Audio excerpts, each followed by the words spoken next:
Hey everyone, Harrison, I'm back at it once again for a brand new video for you, and welcome to episode 7, I think now, of our online racer series, talking about Formula 1 2012 online multiplayer action and a sprinkling of topics provided by me. Now, I know a lot of people have been asking me, where the hell have you been, Harrison? It's been the better part of a week since your last video.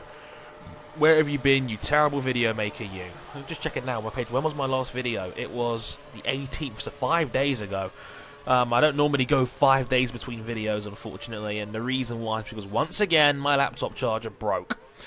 I've used this story before on this channel, and it happened again. I abuse my laptop chargers like I'm Chris Brown's ex-girlfriend. Unfortunately, this one broke, and I had to spend 2 days ordering another one. It came today, so now I'm back. Obviously, my apologies for that if anyone missed me or anything like that. I'm back now, so things will be more consistent again. So just obviously that was just a one-off, really irritating break. Sorry about that. Moving on, 2 bits of major F1 news have come out in the last couple of days. First one I want to talk about is Timo Glock parting ways with Marussia. It seems to be that they parted due to mutual consent, which is kind of unfortunate, really. Again, you never really want to see a guy lose his job in this sport. Timo Glock, I think, was a very solid driver. I don't think he did particularly much wrong during his career. I seem to think that he was solid and he was always decent with what he was given. I don't think he was anything spectacular, but I don't think he was anything bad. I think he was better with Toyota, obviously, back in the day. Lewis Hamilton is still kissing his feet for his world title thanks to his car that into a Dodgem at the end of that 2008 season. But I don't think there was anything wrong. I don't think he did anything wrong at Marussia to warrant him potentially losing his seat. I just think, according to Ted Kravitz of Sky Sports Formula 1, he tweeted and went out and said that it looked like they've parted ways because Marussia couldn't afford to keep him on contract. So it looks like they may have been paying him too much money, which is a little bit crazy when you think about it. Again, I hope it's not that, because again, that puts alarm bells in my head in terms of the team's security at the moment. Can they afford to pay their guys, and would they be forced to make cuts, and things like that. The general job security and obviously the morale within the team, and hopefully it's okay, and hopefully the team doesn't have to have any major serious financial problems, because we all know stories of how F1 teams can quickly fall apart, like Spiker and the Minardis of the world and what have you. So it's a shame Timo Glock's got to leave. Will anyone pick him up? I don't think so. I think that's just the way Formula 1 is these days now, where the 30+ guys and the older guys are getting booted for the young guys who can pay for their own seats. I've said this before in the online racer.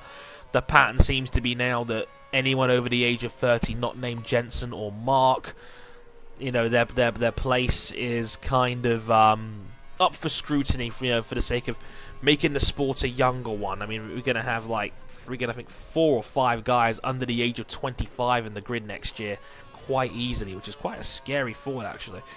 I think the average age of the Formula 1 grid over the last, what was it now? 2 or 3 years have definitely gotten younger. Who knows? Force India might give him a shot. I mean, like I said, the rest has come out and said the other day that he still doesn't know who his partner's going to be next year, which is crazy when you consider it's January right now. In fact, we're a week away from it being February, and there's still seats up in the air we don't know about yet. I don't know if HRT's keeping their two. HRT are pretty much done. Caterham still haven't announced who's going to be your Charles pick. And we don't know who's going to be at Force India with Paul di Resta next year, which is going to be very interesting to see how that one turns out. But I don't think Glock's going to be picked up by anybody. I just think that teams will rather take a chance and put someone younger in the seat who might be great, who can bankroll himself in advertising funds. We'll have to wait and see. Next major topic, Pirelli and their tyres. Now, this is a more interesting one. Pirelli revealed their tyre lineup for 2013, came out with a couple of statements that were interesting. So hopefully it all works out, but The key things to point out: number one, they finally came up with a different colour for the hard compound. Do you know how hard it is to differentiate between white and silver? Sometimes it's really annoying. So they've made the hard tyres orange, and I'm like, thank God for that. That was really getting annoying. It's like Pirelli want to test out every colour in the rainbow to see what sticks. I mean, seriously, Pirelli's been doing this now for, what, 3 years, and they've now only finally come up with a decent colour coding scheme. Really?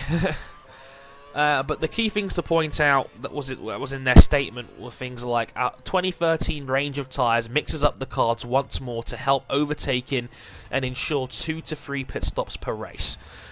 They've also said that they expect lap times to be maybe half a second faster than what they were last year, which is always cool. Faster lap times are always nice. And they've also been saying things like they're going to reach their temperature faster, which is very interesting. So there's going to be less of a drop-off after coming out of the pit lanes, and they're going to degrade faster, which is very, very interesting. Now, to me, it seems that they're deliberately trying to make the lifespan of their tyres worse to force drivers into pitting 2 or 3 times a race, instead of what we saw a lot of the time in the second half of last season, where there was a lot of people one-stopping and the tyre wear during the race wasn't really a factor because the tyres could do 30 to 40 laps of a longer race with less laps anyway. So what was the point in making a big deal over tyres where strategies were kind of irrelevant because the option tyres that weekend could do more than half the race anyway? So what was the point? You see what I mean?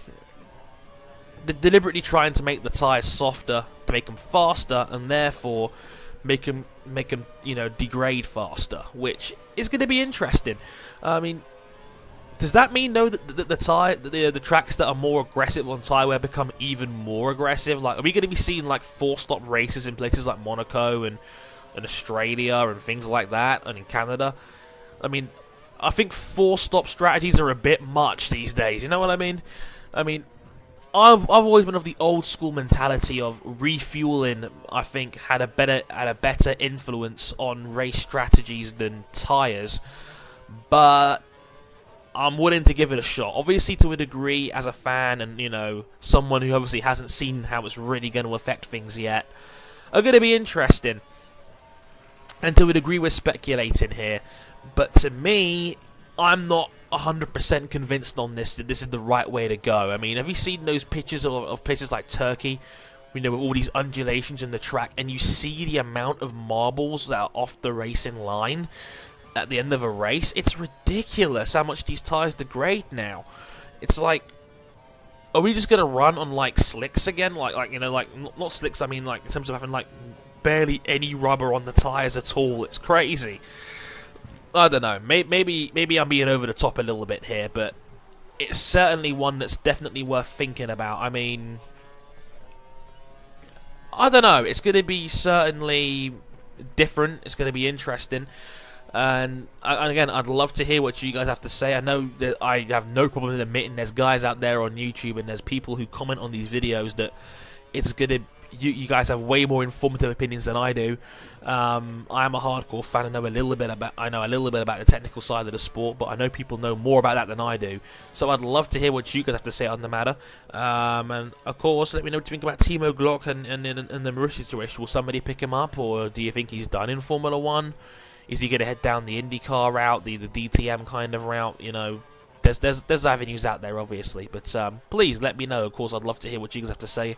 Embrace debates. We'll get talking in the comments, of course, and yeah, I hope you enjoyed the video. I know I kind of put a bad one in there from Caterham, but I like to be transparent like that. I mean, I have bad races too. I mean, the clash around the first sector of Malaysia, that was my fault. It was a driver error, and it happens. I don't like being the kind of person that only posts, the gameplay of me at my best. I'd like to put it up there at my worst, so people get a better idea of how I am as a driver. But yeah, I hope you enjoyed the video, and I will catch you guys probably at the weekend, or probably Friday actually. That makes a lot more sense actually. Definitely will be doing FIFA this time around because I know people have been dying to see more FIFA out of me. I apologise, it's just been the way things have worked out recently. I'll definitely sort it out.